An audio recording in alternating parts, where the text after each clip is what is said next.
One second జనరల్గా మీరు client అనుకుంటున్నారా లేకుంటే ఏమనుకున్నారు? చేసే పద్ధతి కూడా ఒకటి ఉంటుంది. ఎప్పుడైనా కూడా మీరు మేకప్ చేసేటప్పుడు ఒక సైడ్ నుంచి ఉంటారు, లెఫ్ట్ సైడ్. కానీ ఇప్పుడు ఫర్ ఎగ్జాంపుల్ నేను లెఫ్ట్ హ్యాండ్ అనుకోండి, నేను లెఫ్ట్ సైడ్ నుంచి ఉంటాను, రైట్ హ్యాండ్ కాబట్టి రైట్ సైడ్ నుంచి ఉంటారు. ఎప్పుడైనా కూడా క్లయింట్లకి చేసేటప్పుడు లైక్ ఫీల్ ఫ్రీ, మీరంతా ఫ్రీగా చేస్తున్నారు, వాళ్ళు కూడా అంత ఫ్రీగా వదిలేయాలన్నమాట.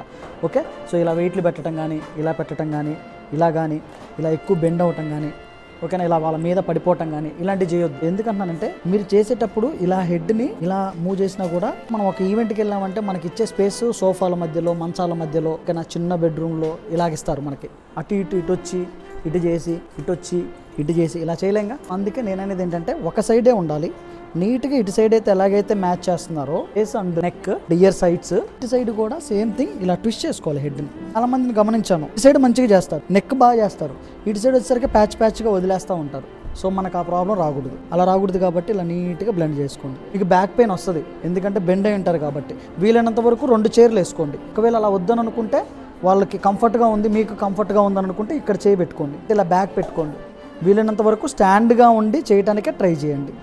ఓకే, ఎందుకంటే మనకు వచ్చినట్టంత బ్యాక్ పెయిన్ అలా ఉంటుంది, బెండ్ అయి ఉంటాం కాబట్టి, నీట్గా చేయాలి కాబట్టి బ్యాక్ పెయిన్ చాలా వస్తుంది. అలా రాకుండా ఉండాలంటే స్టాండర్డ్గా ఉండాలి.